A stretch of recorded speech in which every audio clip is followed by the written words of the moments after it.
આજે તો બંધવાળા મેલડીમાં એ દર્શન કરવા ગયા હતા. આવી રીતના નહીં હાલો બધું પહેલેથી કહું તો ગુડ મોર્નિંગ જય શ્રી રામ મિત્રો, કેમ છો બધા? મજામાં.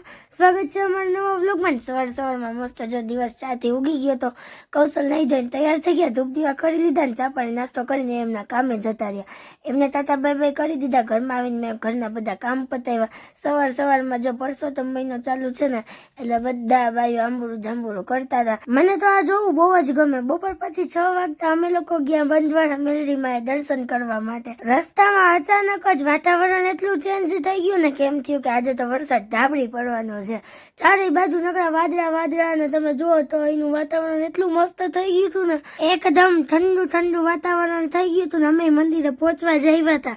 અહીંયા છે ને ફોટા પાડવા માટે લોકેશન છે એક નંબર, કઈ ન ઘટે. પછી આપણે પહોંચી ગયા હતા મંદિરે દર્શન કરવા માટે. ગાડીને પાર્ક કરી દીધી અને અહીંયા તો ફોન અલાઉડ જ નતો. ખબર પડી એટલે ફોન ને મૂકી દીધો ખીચામાં. મસ્ત દર્શન કરી લીધા. આરતી થવાની હજુ વાર હતી ત્યાં કૌશલ કે હાલો અંધારું થાય ને પેલા આપણે ફોટા પાડી આવીએ.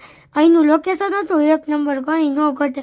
કૌશલ ને મને ફોટા પાડવાનો બહુ શોખ ને એટલે 2-5 ફોટા પાડી આવ્યા અને પછી ઘડીક આપણે ત્યાં બેઠા વાતચીત કરી. આરતીનો સમય થઈ ગયો તો એટલે આપણે પાછા વયા ગયા મંદિરે. પાછો ફોન મૂકી દીધો ખીચામાં. અહીંયા આવીને આરતીનો લાભ લીધો, પ્રસાદી લીધી અને અહીંયા તમે જો અડધું રાજકોટ દર્શન કરવા માટે આવેલું હતું. પછી આપણે ત્યાંથી નીકળીને અને ઘરે જઈને ફ્રેશ થઈને આવી ગયા બાલાજી સોડા શોપે. અમારે ખાવું હતું આઈસ્ક્રીમ, પણ અહીંયા પહોંચ્યા ને તો ડોગેશભાઈ કે પેલા મને આઈસ્ક્રીમ ખવડાવો, એટલે પેલા ડોગેશભાઈ ને આઈસ્ક્રીમ ખવડાવ્યું. ડોગેશભાઈ તો આઈસ્ક્રીમ ખાઈને જતા રહ્યા.